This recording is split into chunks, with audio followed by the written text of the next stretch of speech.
used to get really into it.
Shalom Aleichem.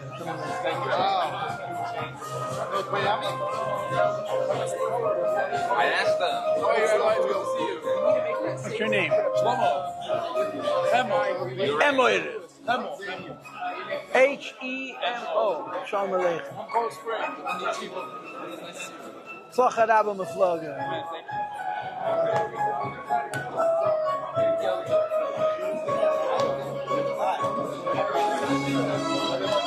The Rebbe Fabrengen tonight or last night? I think it depended on the days of the week, but the truth is I don't know for sure. But it probably was Yud-Beis to Yud-Gimmel, unless he couldn't. Most yeshivas, You do both. You do all three. Between Yud-Beis and Yud-Gimmel.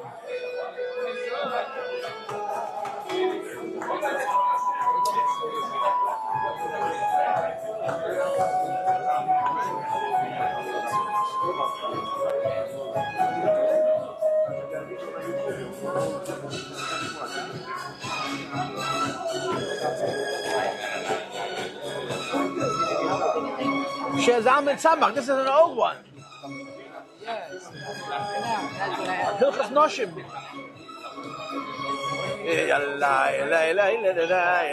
Where were you last night? I was in Walnut Creek. And the rabbi was missing. Where'd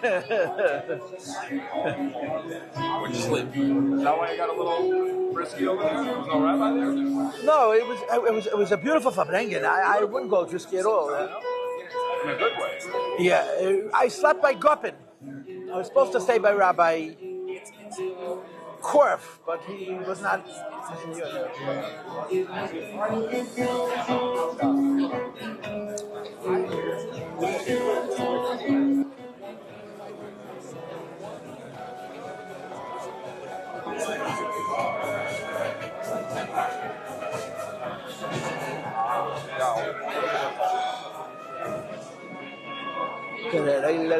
Just start, yeah.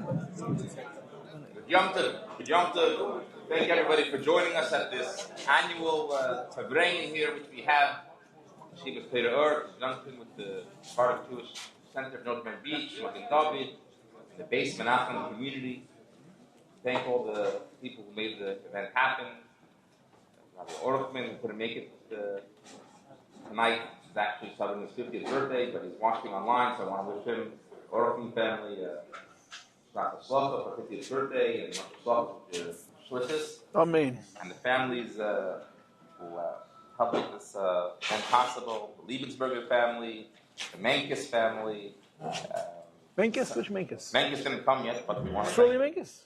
Jonathan Menkes. He likes to do things in a hidden way, but I'm making it not so hidden anymore. Okay. So, Solomon family, Menkes family. Really appreciate the support making it for Fabrengen possible. Thank you to all the Bochum of Yeshiva for all their work setting up and preparing. Thank you for Jackie of Magen David for working in the kitchen, and everybody else who participated and made this event possible. We can't have the roofness without the gashiness, so we really appreciate everybody's involvement. Thank you. So concerning, people were asking for Fabrengen today, so we know that in general when there was a Yom Tov, Rosh Hashanah, Torah, the Rebbe would have a Fabrengen, and the Fabrengen was specifically towards the end of Yom Tov. That's when the Nigunim were. That's how Rosh Hashanah would end. Went into a Shabbos, they would do the next day. And the Rebbe would speak about the concept like Kodshim Halayla Hula Achar Yeh, which means by literally, when you bring a korban, you know that you mark it, you bring it during the day.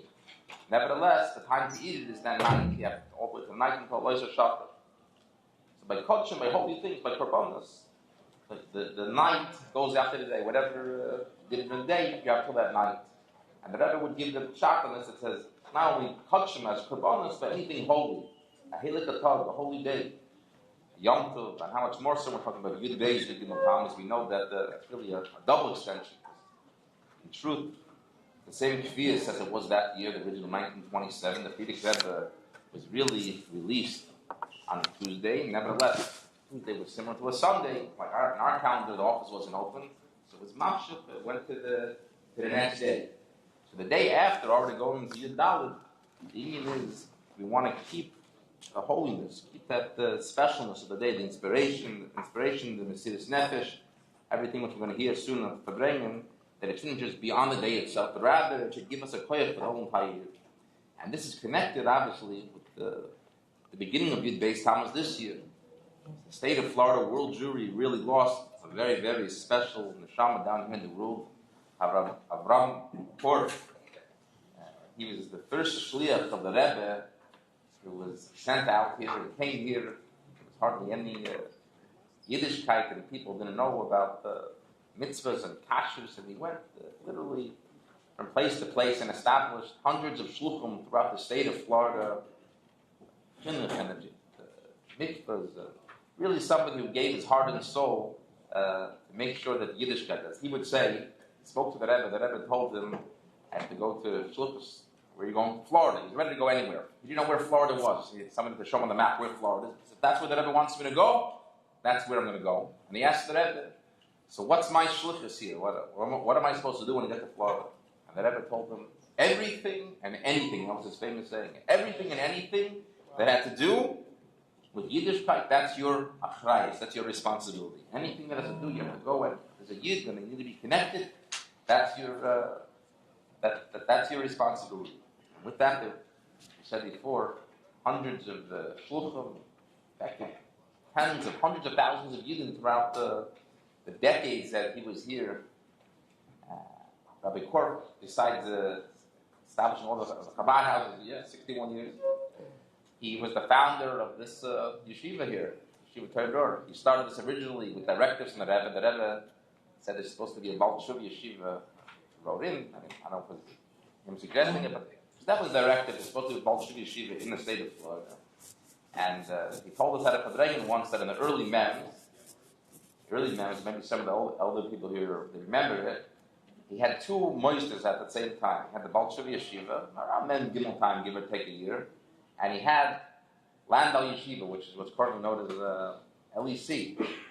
And it's tough to juggle two. So he told the Rebbe that temporarily, just to make Landau or LEC exist, he's going to sell a building which he bought. He bought a building in Miami Beach, which is right near Venetian Islands. Those of you remember, a very big hotel. Baal Bakum was like, oh, it's a crazy idea. Huh? Correction? Yeah. What's his name? David. Oh, okay. So Taliban was the one. Okay. Canada. Okay, he was gifted. So he got some sort of building, hotel, and in order to make the yeshiva function, he had to sell this hotel. And this was supposed to be actually this building the way he told us, the Baal Shuv Yeshiva. And he told the Rebbe, temporarily, I'm gonna sell the building so I can make the other one the big yeshiva focus, but I'm gonna open it up. Now, I guess 27 years later, the Rebbe kept his promise. He told the Rebbe that's what he's doing. That's what he did.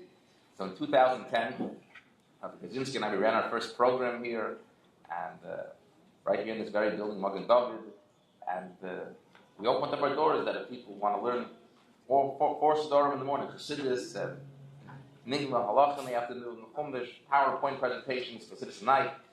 The whole day there's learning from 8 in the morning till past 10 o'clock, and it's a place for everybody. We've had thousands of, well over 1,000 people come through our doors since the time we've been here, and it's really in schools. Rabbi Korf, who had this vision that he wants to really conquer and take over every single part of Florida, every single Yid, no Jew will be left behind, and really, Yid who really gave his neshama to making sure that every Yid is touched with truth, with the Rebbe, with Siddur Mashiach. So it coincides, as we said before, that Yud-Beis going to Yud-Gimmel, that's for when Yud-Gimmel Chag ends, when we have the Mamshich, and how appropriate that Rabbi Korf's yard site should be on Yud-Beis, and that we should be ending Yud-Gimmel, going into Yud-Daled, taking this Inyan of Mesiras Nefesh and connecting it not only to Yud-Beis and Yud-Gimmel Tammuz, but to the yard site of Rabbi Korf. So, L'chaim, thank you for coming, and we'll mamshich the Fabrengen. L'chaim.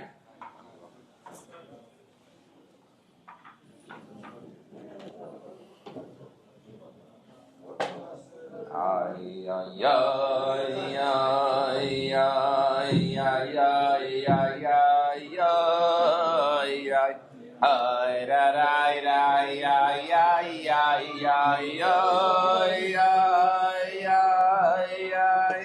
Ay, da, da, ay, ay, ay, ay, ay, ay, ay, ay, ay, ay. Ay, ay, ay, ay, ay, ay. Oh,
Today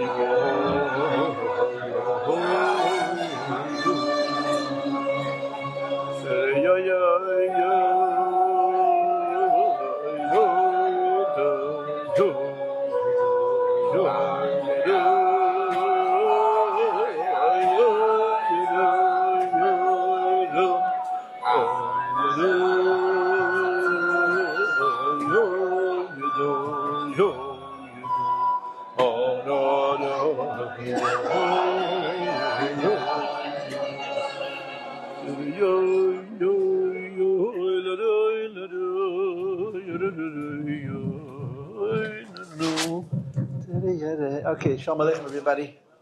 Shalom Aleichem, l'chaim, l'chaim, l'veracha. L'chaim, l'chaim, l'veracha. L'chaim, l'chaim, l'veracha. No, l'chaim, l'veracha. L'chaim, Rabbi. L'chaim, l'veracha. L'chaim, l'veracha. L'chaim, l'veracha. L'chaim, l'veracha. L'chaim, l'veracha. L'chaim, l'veracha. L'chaim, l'veracha.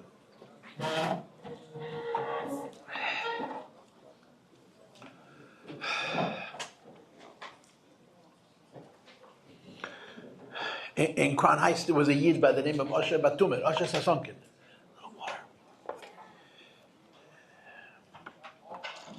He was one of those Russian Jews who sat in the prisons, the Siberian Gulag, for years. I think for 10 years, for a very, very long time. His son lived here. Yossi Sasonkin was his son. Rabbi Osher Batumer, his father, Osher Sasonkin's father, was a real Goan, a great Talmid Chacham. He was a Tomim. His name was Bishmayo Nochem, Shmerel Nochem, Shmerel Derov, they called him in Lubavitch. He lived in Yerushalayim. He had been in Batum. Batum is Asia for many years as a shliach of the Rebbe Rashabiet to bring Yiddishkeit there. And he was a great chassid. He was an Adam Gadol. He was Meidach Yamam. He passed away in 1980 in Tavshin Mem. If he wasn't 90, he was very close to 90. He was an important man. He had 3 sons. One was Moshe, and one was Avraham, and one was Asher. Asher was the oldest.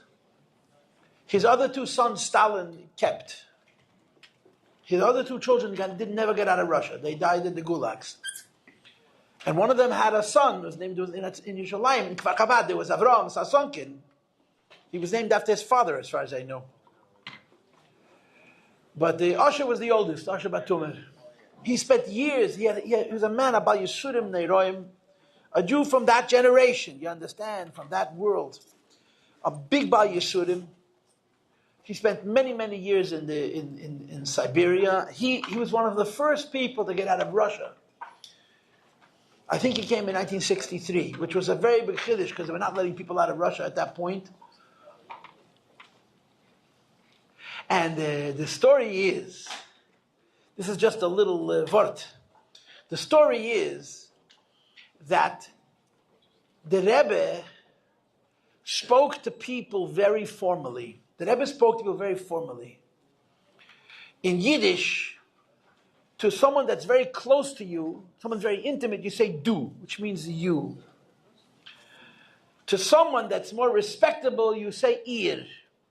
Ir is basically you in plural. It's a more respectable term. Bachrim and Yeshiva, the Rebbe used to say du. You. You speak to them directly.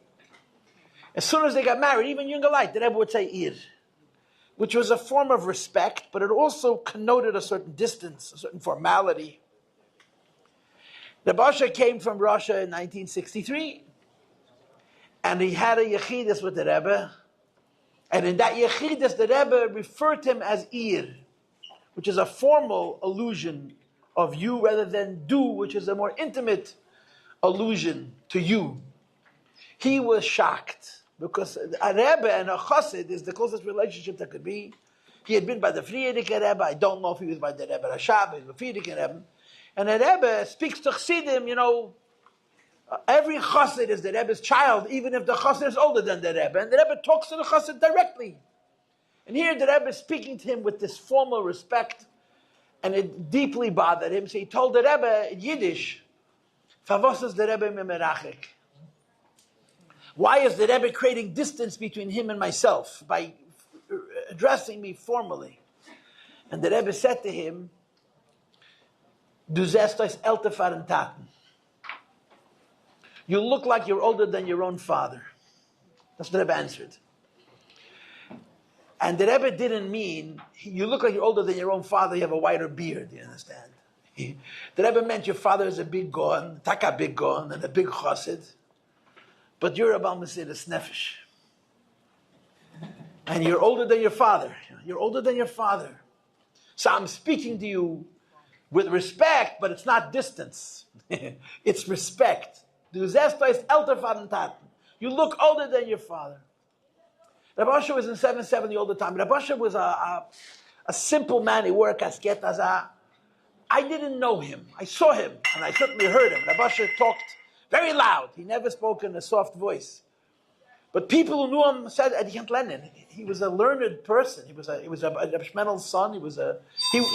He grew up during very difficult years, but he was a learned man. He would learn the Kuteterech. And they used to have big Fabrengens in 770. It's a big Fabrengens, a few times a year. There's Chedesh Kislev, Yutes Kislev, Yud Aleph Nissen, Yud-Beis Tammuz, and then later on they would also make a Fabrengen Tezvav Elul. There were a handful of days where in 770 they'd make a big Fabrengen, and they would literally put on a feast. People would wash, or they would sit. And there'd be a dais, and they'd put all the Chassidim on the dais, and they would take turns speaking. I don't know if Rabbi Asher ever sat on the dais, but they always called him to speak. His speech was never very long. He didn't have too many speeches. After 3 Fabrengens, you heard all of his speeches because he had a short repertoire. He would say the same thing every single time, more or less. And I could just hear him saying, in his very, very direct, passionate way, that was Asher. If there would not have been Yud-Beis Tammuz, there wouldn't be a world. But he could say the same thing about Yud Aleph Nissen, about the Chedesh Kislev, whatever Yom Tov it was, the whole world lives because of Yud-Beis Tammuz. He was a very passionate man. And when he spoke, he gave his heart. He didn't give his mind. But he was very genuine, you understand? 2 people can say the same thing. If one person, it's a speech and a show, and for the other person, it speaks truth. And he was a Yid who didn't just talk about it, he did it. He carried it around. It's really, you can't imagine how many Yisurim this man had, what this person lived through. And he was a happy man, he was a chassid, the real deal. A chassid, a happy, generous, emotionally generous man, humble as I don't know what. And he was, this was his Yud-Beis Tammuz. If it wouldn't be Yud-Beis Tammuz, the world wouldn't exist. This was, in his world, there would certainly not been a world if there hadn't been a Yud-Beis Tammuz.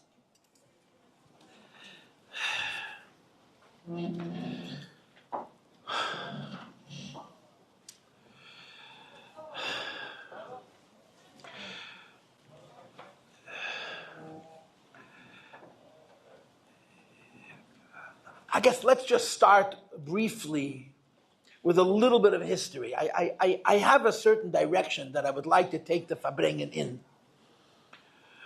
But before I do that, let's push out a little bit of history. Yud-Beis Tammuz is the Friedrich Rebbe's birthday. The previous Rebbe was born on Yud-Beis Tammuz on the year Tov Reish Mem, 1880.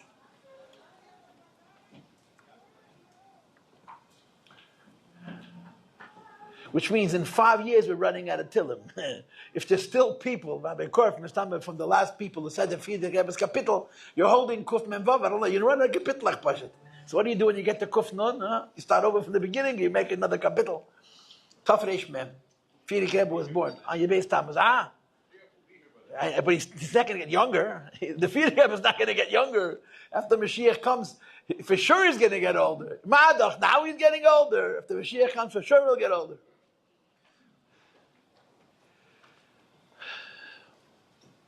The governor Melech is going to add more kapitel too. Oh, okay. But he's late. You better do it quick. You have to do it quick.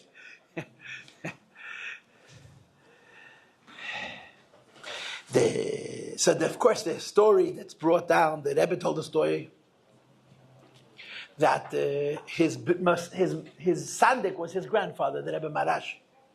He was born on a Yud-Beis Tammuz, and this was 8 days later, which is Yud-Tes Tammuz. And the Rebbe Marash was his sandik. His grandfather, his father's father, was the sandik. And he was named after his mother's father. Yosef Yitzchok was his mother's father.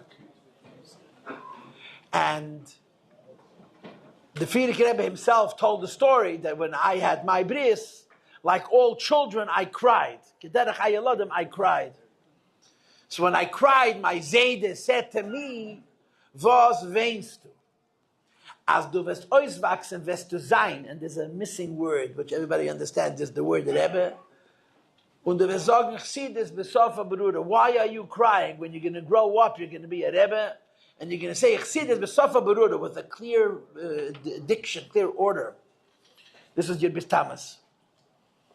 We know that the Rabbeim always celebrated their birthday.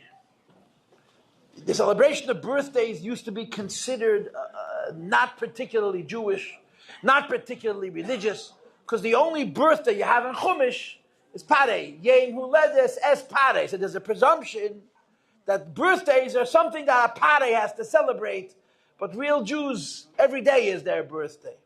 But the Metzias Advarim is, the fact is, that going back till the Baal Shem Tov, the Baal Shem Tov celebrated his birthday. His birthday is Chayel. He used to make a special Fabrengen, v'chuli, v'chuli. And all the Rabbeim, the Nesiim, the day they say him, commemorated their birthdays. But it was done privately. People didn't even know. The Frierdiker Rebbe said that the Rebbe Rashab, his father, his birthday is Chof Mar Cheshvan, the 20th day in the month of Cheshvan. So if it was Shabbos, if his birthday was on Shabbos, he said Chassidus to the whole community, and it was because it was Shabbos. If it was in the middle of the week, he would call the previous Rebbe to his room, they would lock the door, and in private, alone, the Rebbe Rashab would say Chassidus to the Frierdiker Rebbe. In other words, nobody knew about it. The idea of Yom Huledes trickled out really in America. When the Frierdiker Rebbe came to America, he started talking about birthdays. The Rebbe would always talk about birthdays, and then of course it became an offizielle Zache, became an official minig in Tafshin Mem Ches, when the Rebbe Tzin Mushka passed away. So her birthday is Chaf Hey Yod, the 25th day of the month of Adar. So the Rebbe spoke after Shacharis then that it's time to make an official idea that Chassidim should celebrate their birthdays. But the Rabbeim always did. So the Frierdiker Rebbe said that every year on my father's birthday in Chof Mar Cheshvan, if it was Shabbos, he would say Chassidus to the whole community.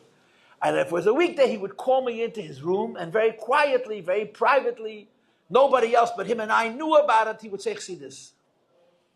In Tafresh Pei, which would be, he says, 1919, the last birthday of the Rebbe Rashab, before he passed away, he called the Rebbe Rayatz, his son, and he said Chassidus for him privately. There's a Gewalt Chassidus. He said Chassidus in every pasuk of this kapitel that year. He said a Maimon Chassidus to the Rebbe Rayatz, and then he added, I give you a bracha that you should say Chassidus on your birthday. I give you a bracha that you should say Chassidus on your birthday. The Frierdiker Rebbe would say later that entire winter, the winter of 19 to 1920, Tafresh Pei, it was called the Birchas HaPrei Detzait. The Rebbe Rashab was saying goodbye. He didn't understand it till after his father passed. When he looked back, he realized that the whole winter his father was preparing him for the Istalgas. And at the time, he says himself, at the time, I mean, Das Tachten at least, he didn't appreciate what was transpiring him. So on this final birthday of the Rebbe Rashab, the Rebbe Nishmas Hayed, B'chaim Chayaseh, B'al Moedein, the Rebbe Rashab gave his son a bracha, give the bracha, a duzel zog Chassidus of Dan Yom Huledes. You should say Chassidus on your birthday. So the previous Rebbe immediately responded. It's a very, very important part of the story. He said, "Bitnai as azozay bechesed brachman." I'm making a condition.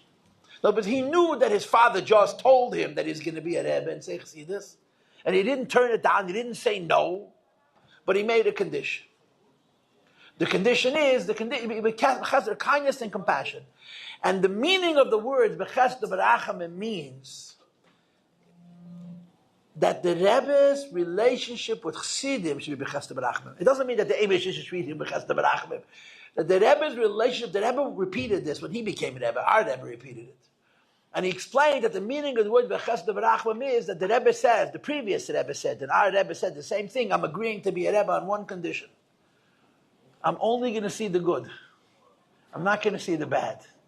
With a t'nai, the condition of the Nesius is, I'm only going to see the good, I'm not going to see the bad. I heard from somebody that Bela Yunik was in the Rebbe's room, like 1953, 54, and the Rebbe was reading mail.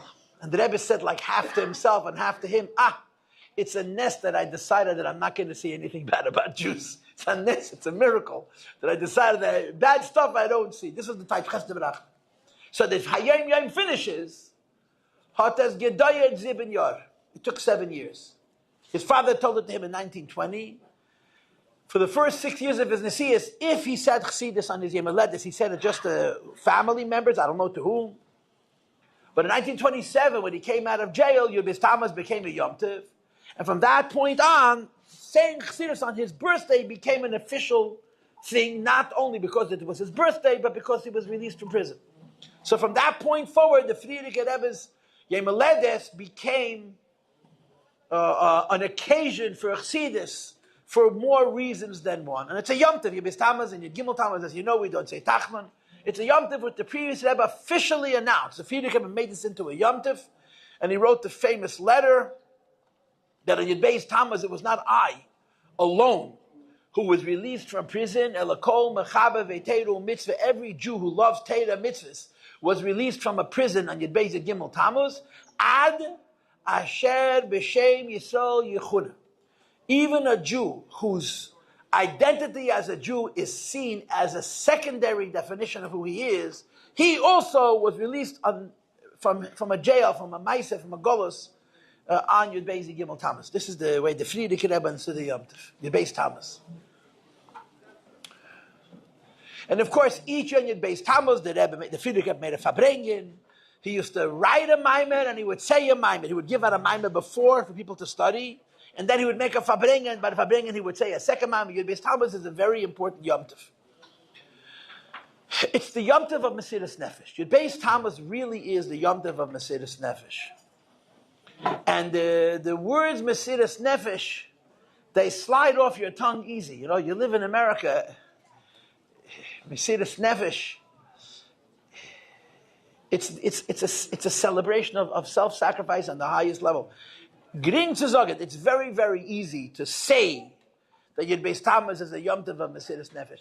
It's an altogether different thing to appreciate just how serious and how real and how personal this Yom Tov, a celebration of Mesiras Nefesh, was and is to the Rabbeim, to Chassidim, to the Yidden who lived in Russia and went through those Nisyonis.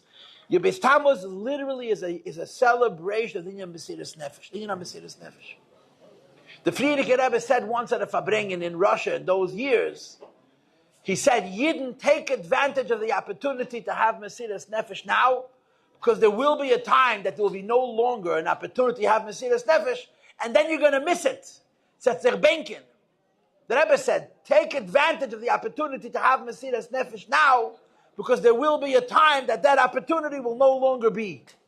I was once at a Fabrengen with Reb Mendel Futterfass, which is one of the few Elter Chassidim that I saw, and I heard Reb Mendel say, "Es ben sech Mesiras Nefesh." I miss, you know, the life that they lived in the Soviet Union, and the fear that they lived under, the chronic fear, the constant fear that they lived under, and the insistent on being principled in their Torah and Avodah, v'chuli, v'chuli, v'chuli. Now put it here, on the floor.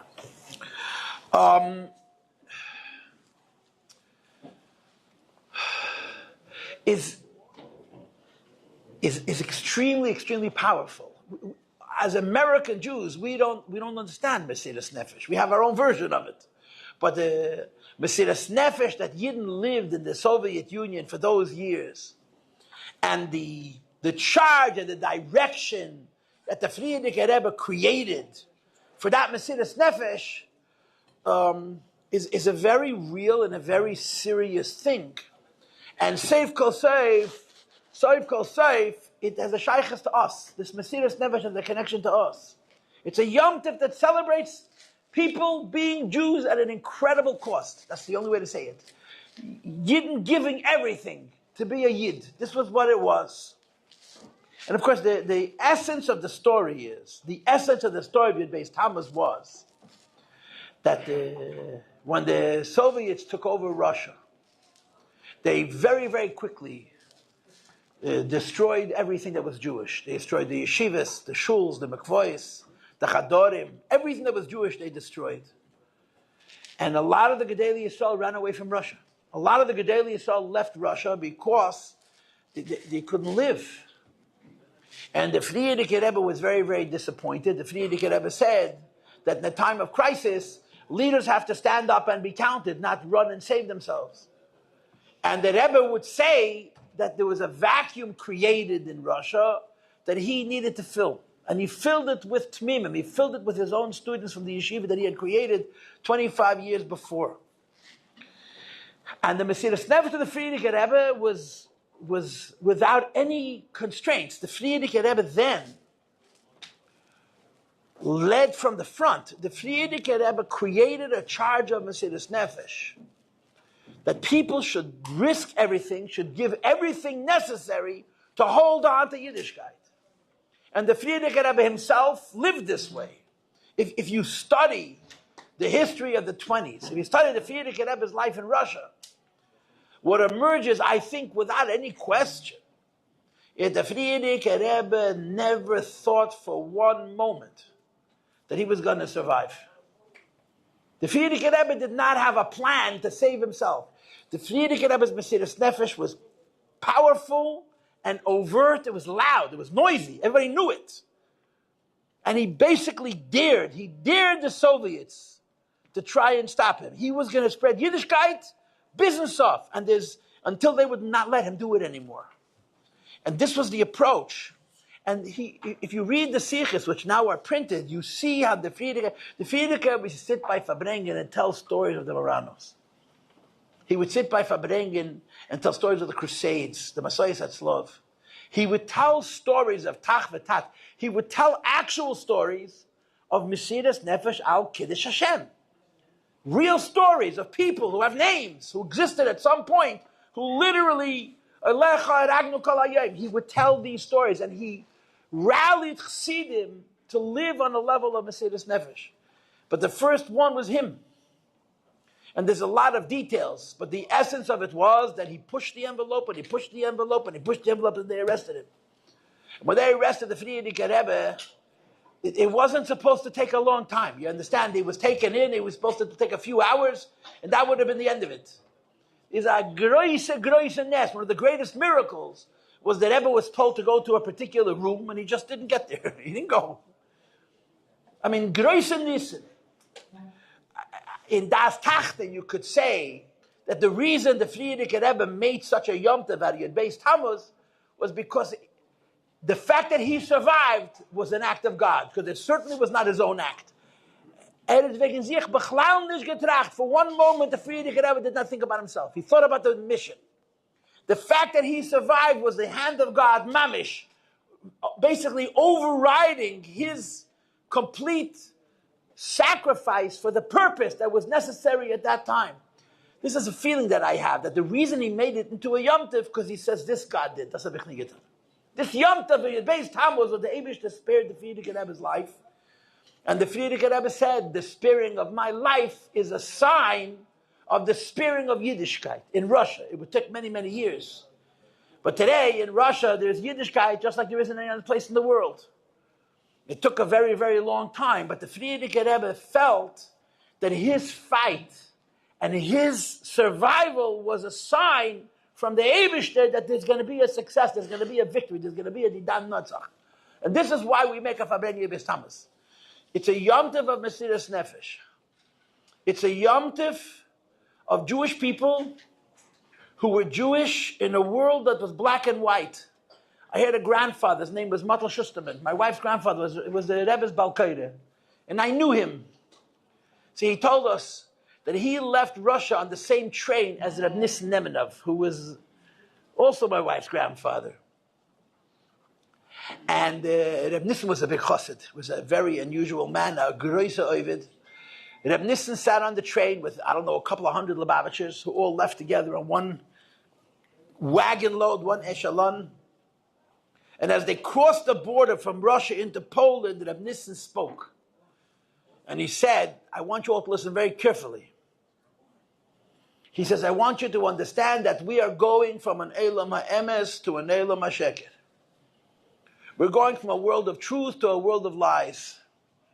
We're going from a world where to give your child a Jewish education could cost you 5 years in Siberia. We're going from a world where to make a mikveh tada, you could spend 10 years in Siberia. We're going to a world where for keeping Shabbos and making a minyan, you could stay with so many years. I'm going to go now to a world where you make a minyan, they tell you Yashakeach. You make a mikveh tara, they give you a plaque. And he made the point of saying, where we came from, the cost for being a Jew made Jewish so precious. And we're going into a world where there's not only no cost for being a Jew, you get paid for being a Jew. To hold on to that edge, to hold on to that emes, to hold on to that integrity when you're living in a world where the stakes are not high, is extraordinarily different. In other words, you and I tell a story about a time and a place where to be a Frum Yid was literally life-threatening. And Chassidim did it, and they raised their children, and they raised their grandchildren, several generations of Erlich Hayid under the worst of conditions. It never stopped. And the truth is, besides for all the real halamas vestadim, there was the chronic fear. They were always afraid. There was nobody came to arrest you, but you were always looking over your shoulder. And you sent your kid to the Goyish school. You didn't send your kid to the Goyish school. Your kid went to school and didn't write on Shabbos, or he missed Shabbos. There was so much cost. There was so much earnestness. But every union of Yiddishkeit, it made Yiddishkeit black and white, true. We live in an incredible time and place. Baruch Hashem, to be a Yid, the Rabbi say the government helps you. It's true, the government helps you. Keep kosher, keep Shabbos, be a Yid. So the integrity of our Yiddishkeit has to come from inside of us. And it's a different concept. It's a much harder idea of Mesiras Nefesh, that there should be an emes when there's no pressure from the outside. One of the points that Rebbe makes in the Maim of Yata Tetzaveh is that when the Goy stops you from being a Yid, in a weird way, he brings the best out of you. But when the Goy doesn't stop you from being a Yid, you have to bring it out of yourself. And this is the Moyed, this is the Yom Tiv, this is the Chag, this is the celebration of Yud-Beis and Yud-Gimmel Tammuz. This is why we are here. And as we all understand, we do not live in the past. We talk about the past. But we do not live in the past. We live in the present and we live in the future. Meaning, we're Fabrengen about the Rebbe Rayat's Chagagul. It's 98 years ago. It's a very, very long time. 98 years is an extremely long time. It's a very, very, very long time. Especially these 98 years. Because what's happened between then and now, the whole world is mamash a mabul.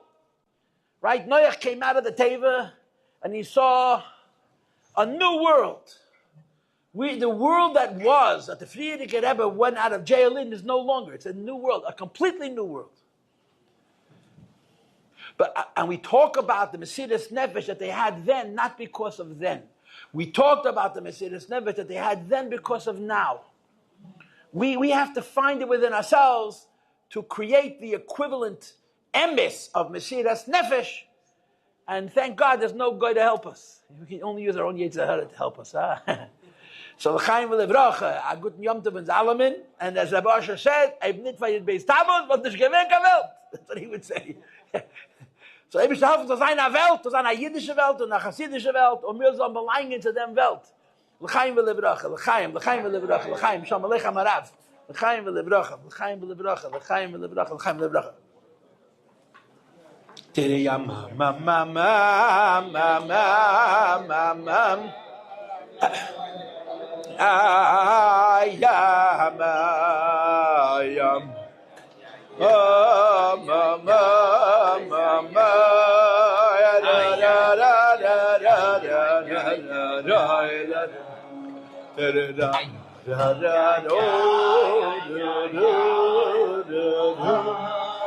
ha ya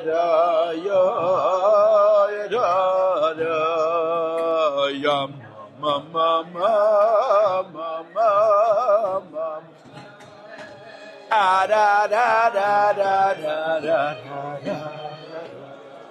da da da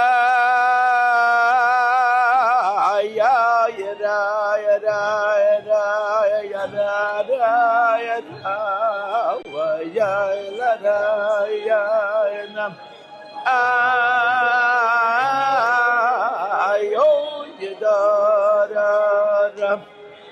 da da da da da da da da. Da da da, ya, ya, da, ya. The music is not entertainment, Rabbi said. No. Ha ma ma ma ma ya, yo ya da da da ya da da da da da da da da la da. Da da da la da da da ya la da ya da da da da ya yo la da da la da da da da da da da da da da da la da da da da da da da da ya ya da ya ya da dum da da da da da da da da da da da da da da da da da la dum da da da da da da da da dum ya da ya da da da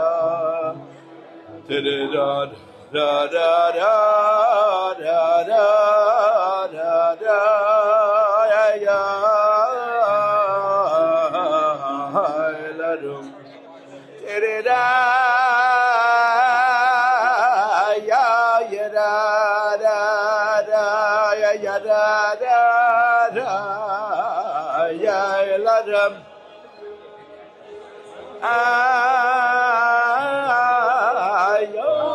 na na na da da da da da da da da da ya ya da da ya da da ya da ya la da get no yo and the mice the cat like da da ya da da nice to see. Da da da ya ya ya ya ya ya ya ya ya ya ya ya ya yo ya ya ya ya ya ya ya da da da da da da da da. Rabbi said, and please make believe it's your Fabrengen. Tama lecha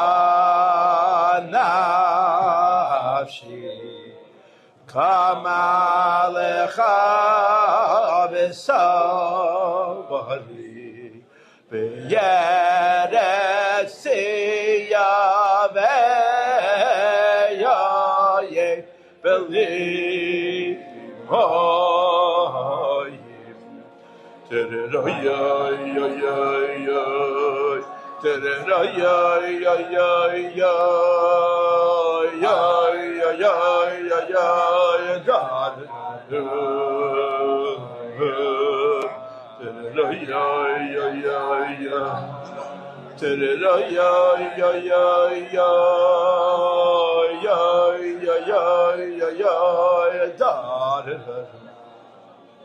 Kema kodesh chazizicha lirei zuzcha uchevedecha Kema kodesh chazizicha lirei zuzcha uchevedecha Kema Kedesh Chazisicha Lidei Zoscha Wocheveidecha Ayay, ayay, ayay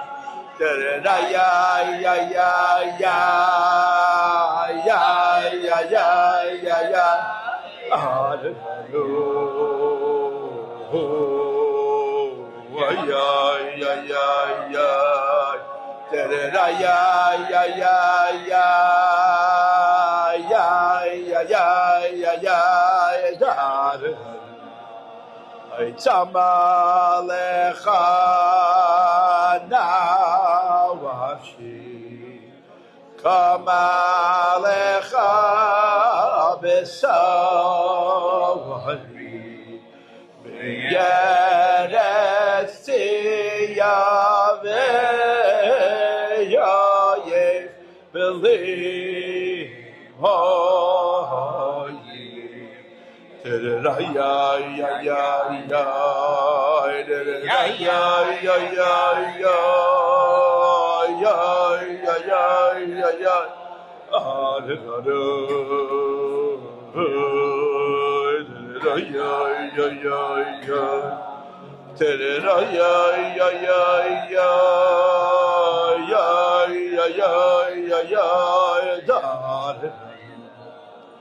Kema kodesh chazi sicha lidei zuscha ucheveidecha.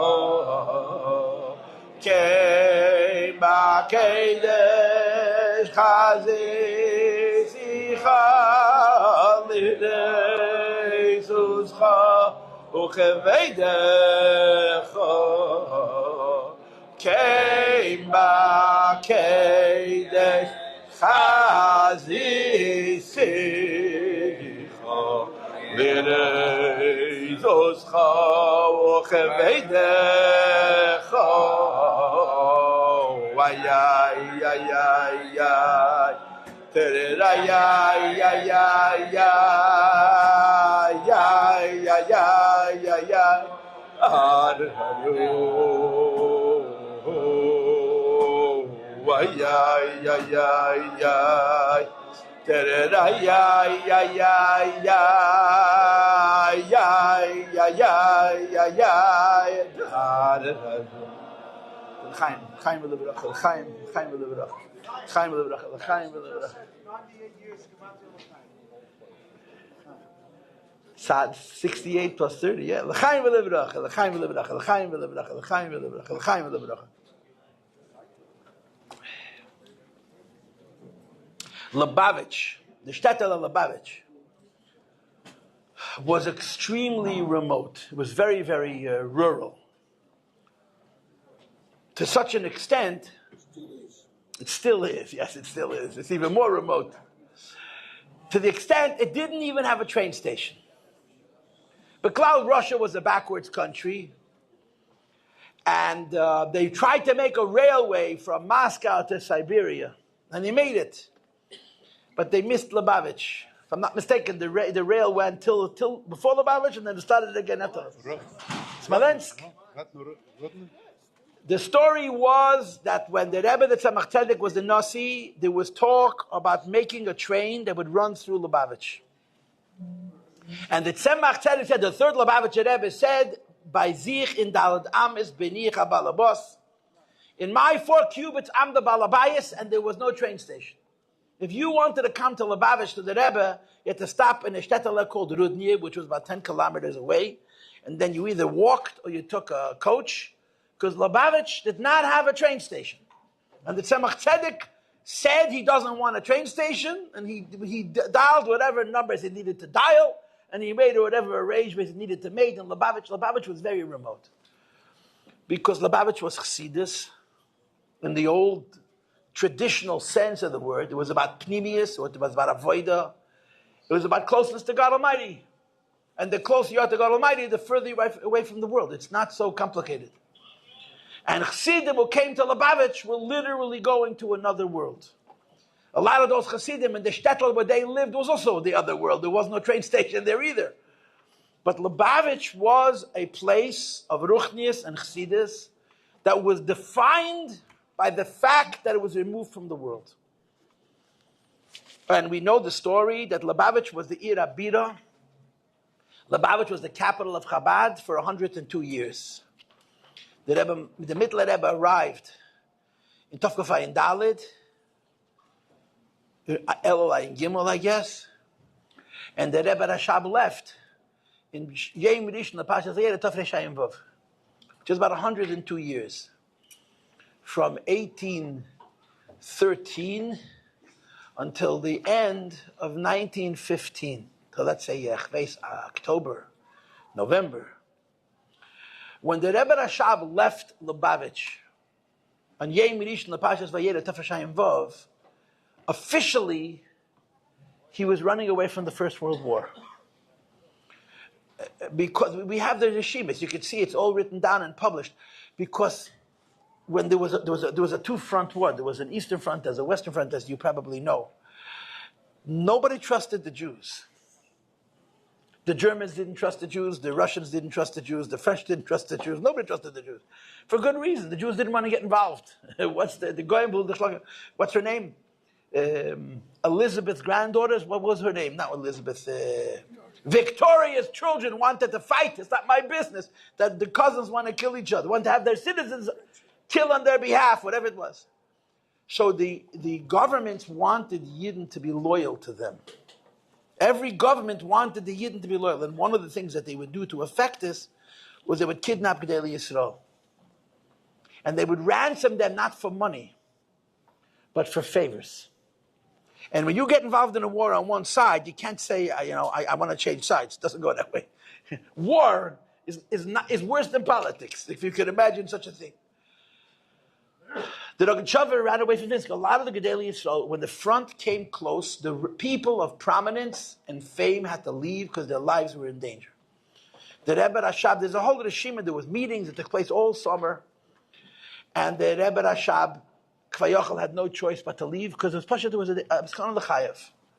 His life was in danger. There's a beautiful description from the Frierdiker Rebbe. I'm sorry I'm going off on these tangents, and I will regret it. There was a meeting in Elul, I think, of Tafrei Shayim Dalet, Tafrei Shayim Hey, the summer before he left. And at the meeting, they invited the Gvirim, the Chassidim who had a lot of money, who were paying the bills, and the Chassidim who had a lot of Deya, the Rabbonim, the Anoshim Chshuvim, and they sat at a meeting. The Rebbe Rashab sat at the meeting as well, but he didn't say a word. And the people whose idea it was that the Rebbe should leave because of the front, they spoke, they made their pitch.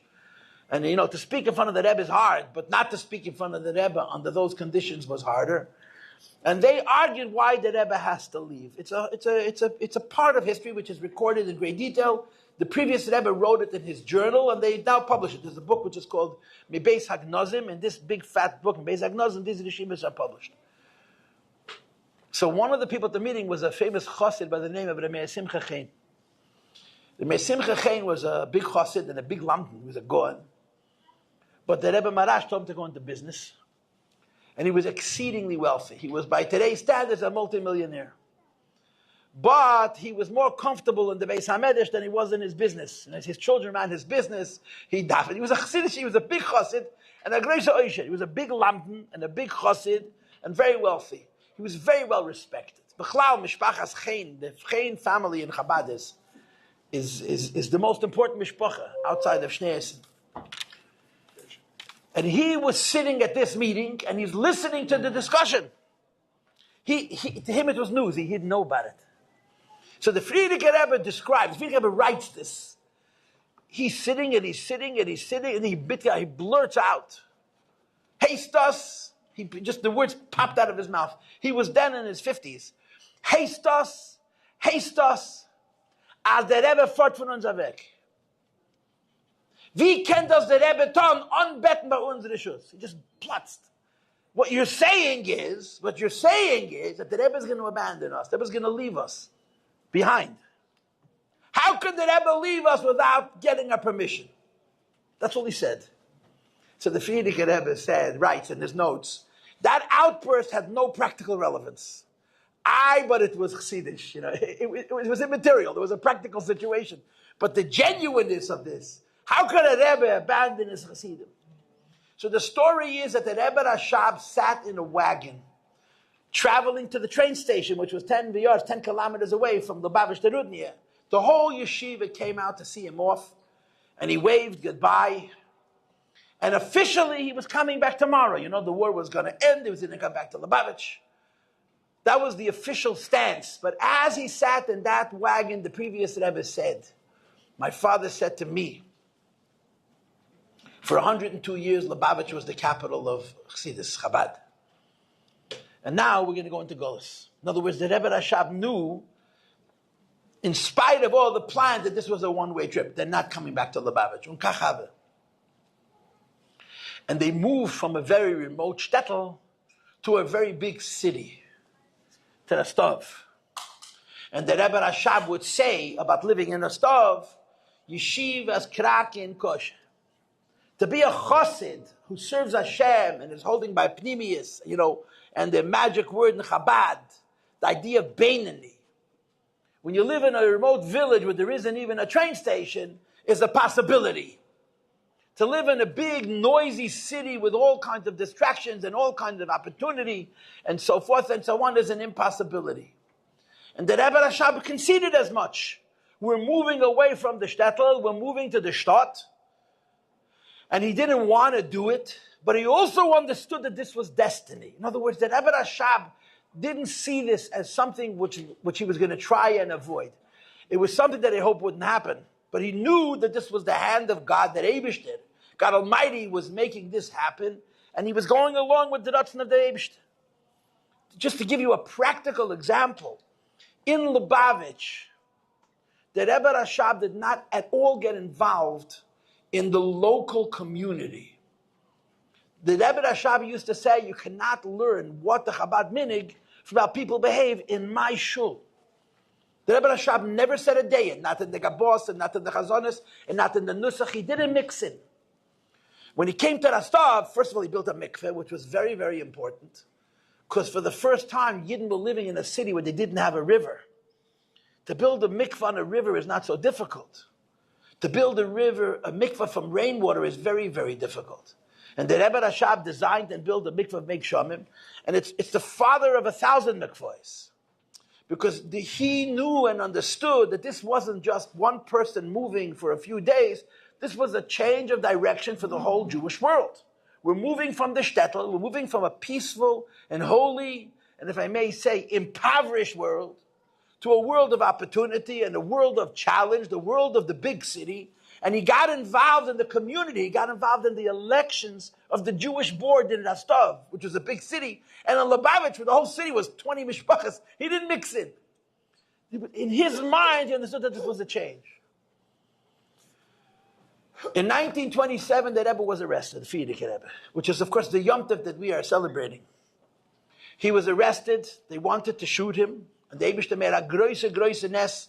This was replaced by a sentence of 10 years of slave labor, which was then replaced by a sentence of 3 years of exile, of which he served 9 days.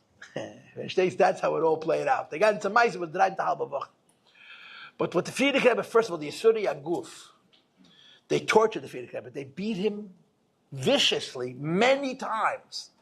The Frierdiker Rebbe's body was broken. His spirit and his will was not broken, but his guf was destroyed in those 18 days that he spent in the Shpaleka prison. They beat him multiple times, viciously, violently, cruelly, because he was being defiant. The Frierdiker Rebbe, he wouldn't make eye contact with anybody. He wouldn't show respect, and he refused to speak in Russian. He spoke a perfect Russian. He spoke only in Yiddish. And he would look at their feet, and he would get under their skin, and they wanted to break him, and they tried to break him using physical means. They beat him, and they beat him. The Rebbe told him to tell Ma'ase. They came into his cell, and they told him to stand. So he looked down. He didn't look up. He looked down. Look at the shoes. I'm not standing up. So they told him, "Du wirst nicht stehen, weil wir dich schlagen. If you're not going to stand, we're going to beat you." He says, "Wird man mir schlagen?" So they beat him. They beat him like a Russian guy can beat. The guy had the Rachbim walked out. How much can he hit a guy? He came back. He told him again, "Stell sich." Ich stell sich nicht. Oder sich stellen, wird man dir schlagen. Wird man mich schlagen. They beat him a second time.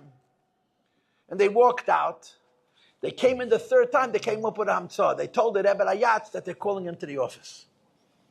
Calling him to the office is not an act of respect. It's an act of mobility. So he walked into the office, and while he was standing, what did they want to tell him? That he's free to leave, verstehst? But there was a rule in the prison that you never give official information to a prison unless he stands. And the Rebbe wouldn't stand. And then we think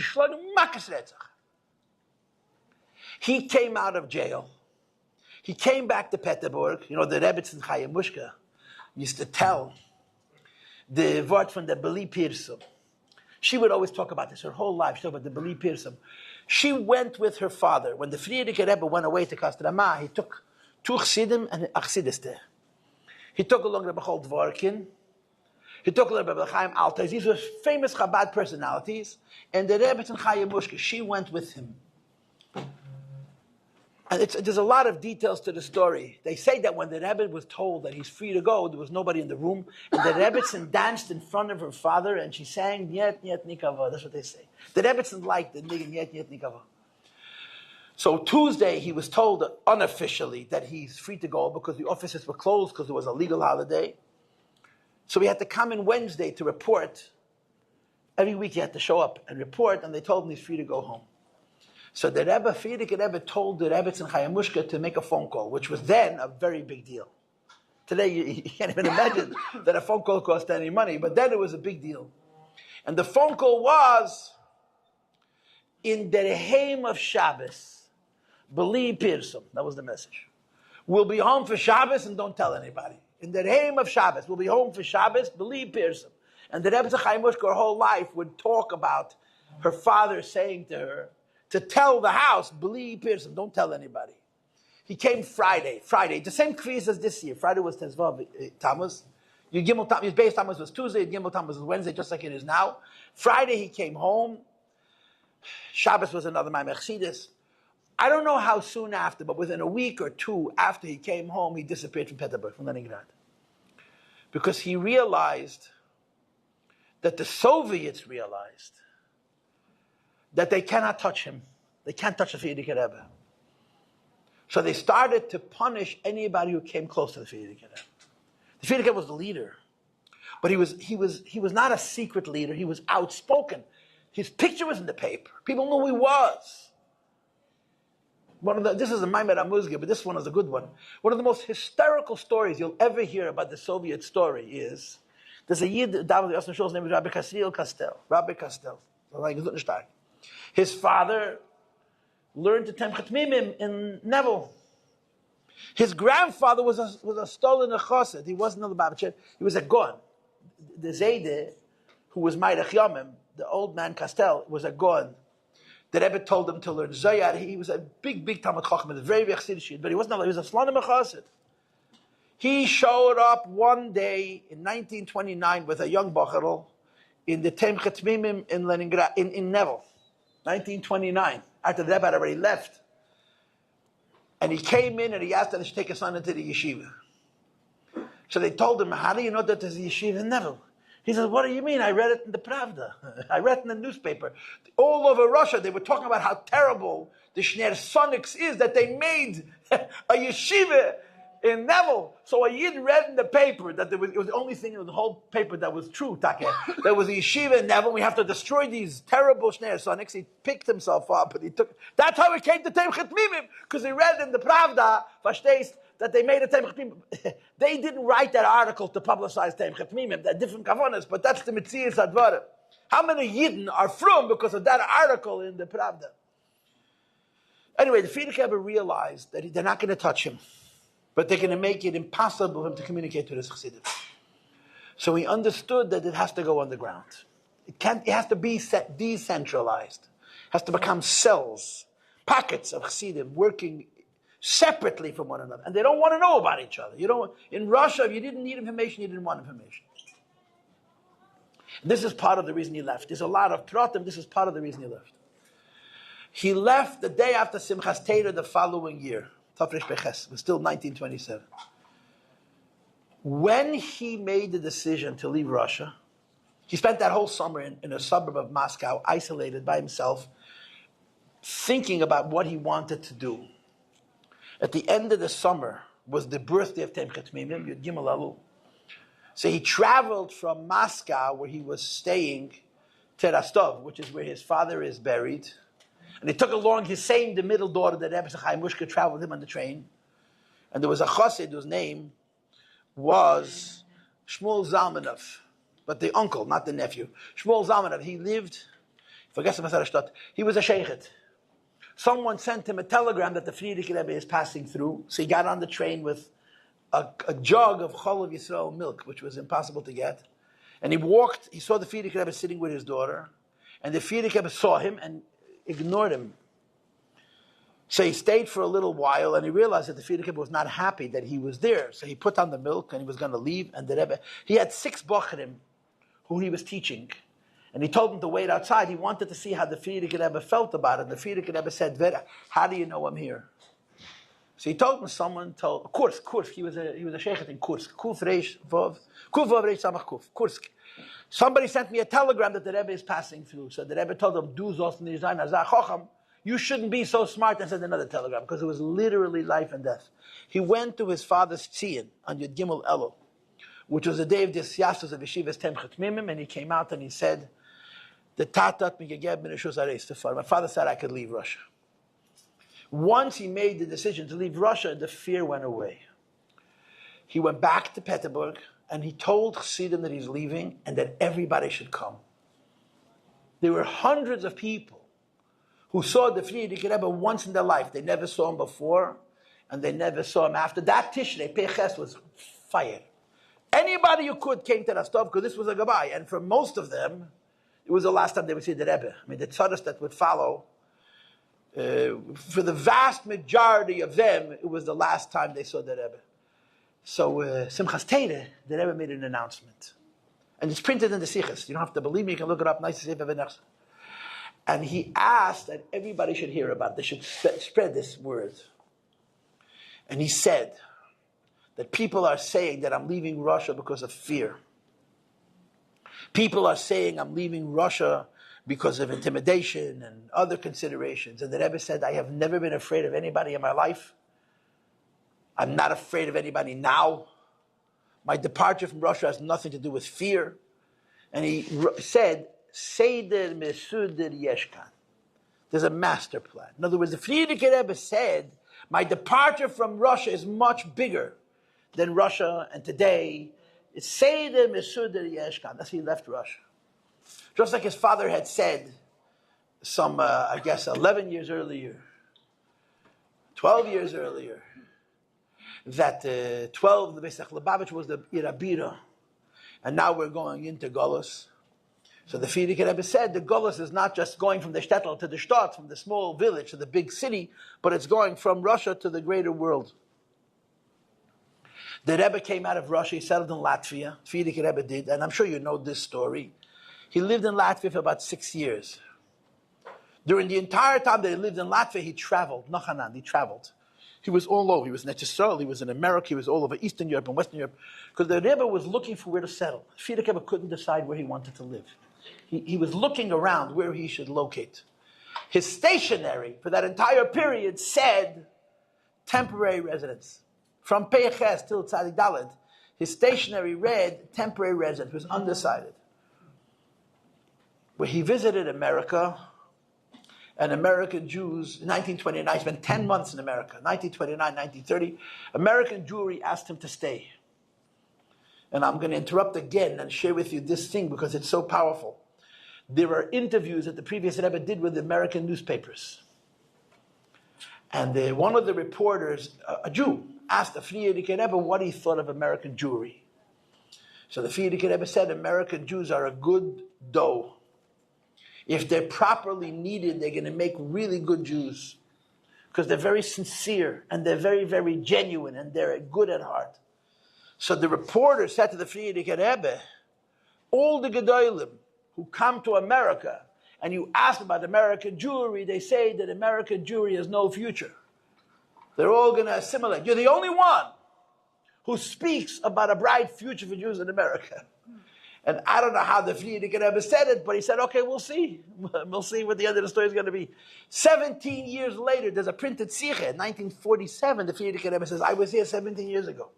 And they asked me in the newspapers, what do I think about American Jewry? And I said that American Jews are very sincere, and they're good. And if they're properly reared, they're going to make a very good future. And I was told that all the other Gedolei Yisrael disagree with me. So the Rebbe says, no, so who was right? 17 years later, tell me now, who was right? Was I right or were they right? But at that time, the Frierdiker Rebbe refused to settle in America. I heard from Rabbi Bukatel Shalom that he said, Ich will sein a Rebbe über Chassidim. Ich will nicht sein a Rebbe über der Welt. I want to be a Rebbe over Chassidim. I want to be a Rebbe of the whole world. He understood this. But if you look at his letters, it is clear that the Frierdiker Rebbe didn't say, I'm not coming to America. He said, I'm not coming to America now. It was in the plans. In 1938, the Frierdiker Rebbe actually officially applied for immigration to the United States, a year before the war started. So when the war started, the reason the Frierdiker Rebbe was able to get into America, because a year before the war, he had already put in papers for immigration. So he existed in the system, as they say it. The Frierdiker Rebbe left Europe, and he came to New York, Tes Oder Tov Shin, right, in March of 1940. He would say repeatedly, first of all, he would say that the sea does not make, physical separation is not a separation. I'm together with Hasidim wherever they are, and so on. And he would also say that I have no interest whatsoever to come to America. None, zero. I'm being forced by the hand of God. He would use the expression, the hashgocha ha'elyono shlichus. The mission from the divine hand. That's how the previous Rebbe would describe his coming to New York, to America. The hashgocha ha'elyono shlichus. He spent 9 days on a ship, 9 days on a boat, traveling from Stockholm to New York.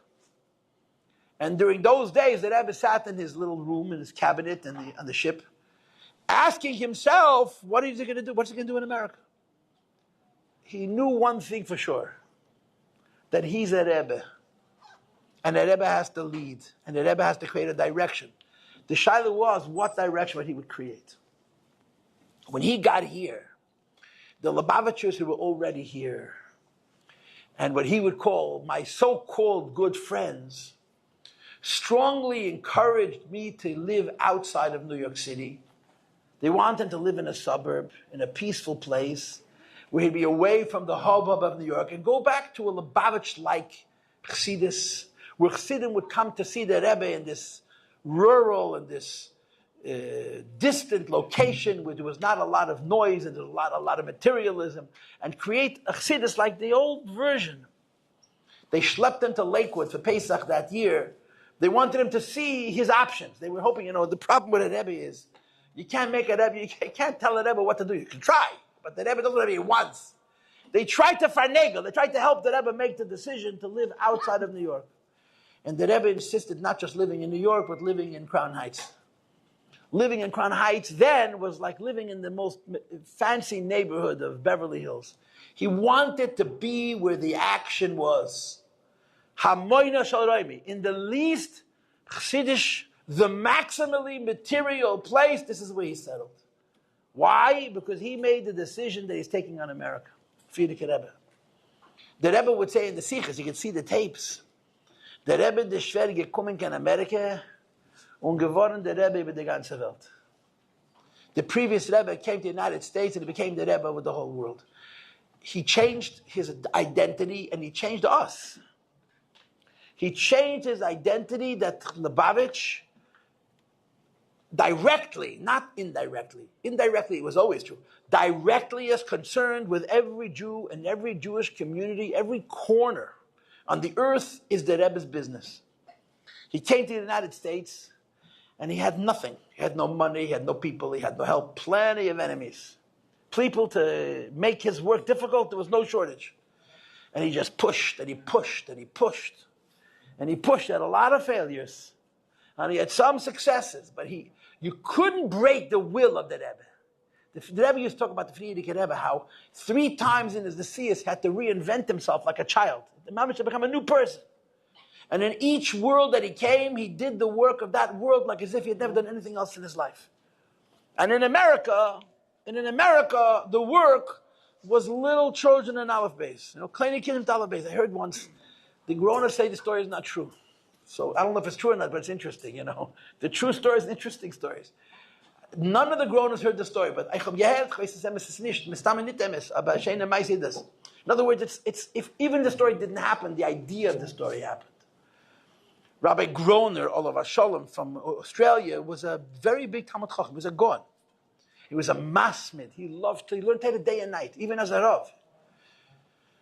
And the Frierdiker Rebbe then was making yeshivas all over the place. He didn't have people. He took two Bacharim, 19 and 20, or 18 and 19. They're already grown up, yeah. And they would go to a shtetl and Pashat make the yeshiva yesh me'ayin. First, they had to find a rabbi with a shul who would allow them to use the shul. Then they go knocking on doors trying to find parents who would send their children to a cheder. And they would say, we have 9 kids. Your kid is the 10th. Who are the other 9? I can't tell you. You know why they couldn't tell you? Because they didn't exist, you understand? And that's how they built yeshivas. And the Rebbe must have made 20 yeshivas. Some of those yeshivas are Adayim Hazeh extant. Pittsburgh, Springfield, Boston. These yeshivas are some of the oldest yeshivas in America. They're 80 years old. Worcester, I don't know if Worcester's open or closed. Maybe it's reopened. But for a while, Worcester was closed. And he did it with gewaldige Mesiras Nefesh. So the story goes that the Rebbe took Rabbi Groner, and sent him to make yeshiva in Philadelphia. So again, I don't know if the story is true, but the rumor is that our Rebbe went into the Frierdiker Rebbe, and he said to the Frierdiker Rebbe that he's a big lamdan. And if he'll sit and learn, when he's ready, he could be a Achsidish Rosh Yeshiva. We'll have our own Rosh Yeshiva, Lubavitcher Rosh Yeshiva. And if the story is true, the Frierdiker Rebbe told the Rebbe, there's no exceptions. The work has to get done, and the biggest lamdan and the smallest lamdan, everybody has to be prepared for this Mesiras Nefesh, because we have to do what has to be done in America. This is the story. So the Rebbe Rashab left Lubavitch in 1915. The Frierdiker Rebbe came to America in 1940. And the Rebbe would say that this was the original plan. The plan was, and it's not just a relocation. You're moving from one place to another. You're moving away from what we would call in the old-fashioned world a pneumistic culture of a Hasidus which was about depth and individuals and greatness, to a world, to a Lubavitch that stands on the foundation of a Ahavta L'Recha Kamocha, with incredible Mesiras Nefesh. This is all Yud-Beis Tammuz. The Yom Tov of Yud-Beis Tammuz is celebrating this evolution of Lubavitch to a Chassidus, to a Rebbe who mandates that our Chassidus consists of the fact that we go out of our own Dalaram, but to go away from where it's good for us, Begashmis and Baruchnias, to do what is necessary for the benefit of other Jewish people. This is part of the story of Yud-Beis Tammuz. It's part of the story.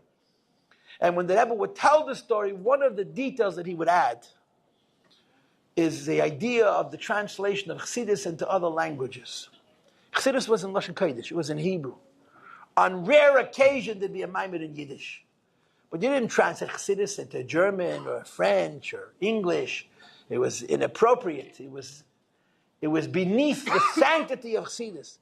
The Rebbe said that Yud-Beis Tammuz was one of the breakthroughs spiritually of the was the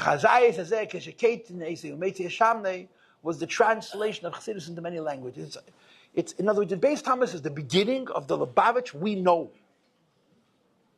And because of this, Yud-Beis Tammuz is very, very relevant to us. Okay, mit Machan Iberais and mit Mamshach Zem Bli Neder. Und dann Chassidische Nigen, Hey, tzama, tzama, tzama, tzama lecha nafshi. Kama, kama, kama, kama, kama lecha besari. Hey, tzama, tzama, tzama, tzama lecha nafshi. Kama, kama, kama, kama, kama lecha.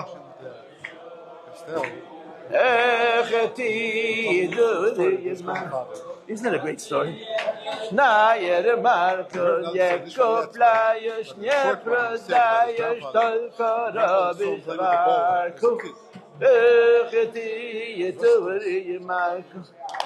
Fabricou, die Wahl von Jeden, so sein Durst, nicht verstehen.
Okay, younger man.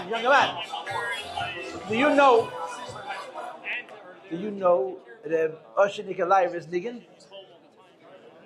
But you got to sing a little slower than this, yes? The Osher Nikolai.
One more time.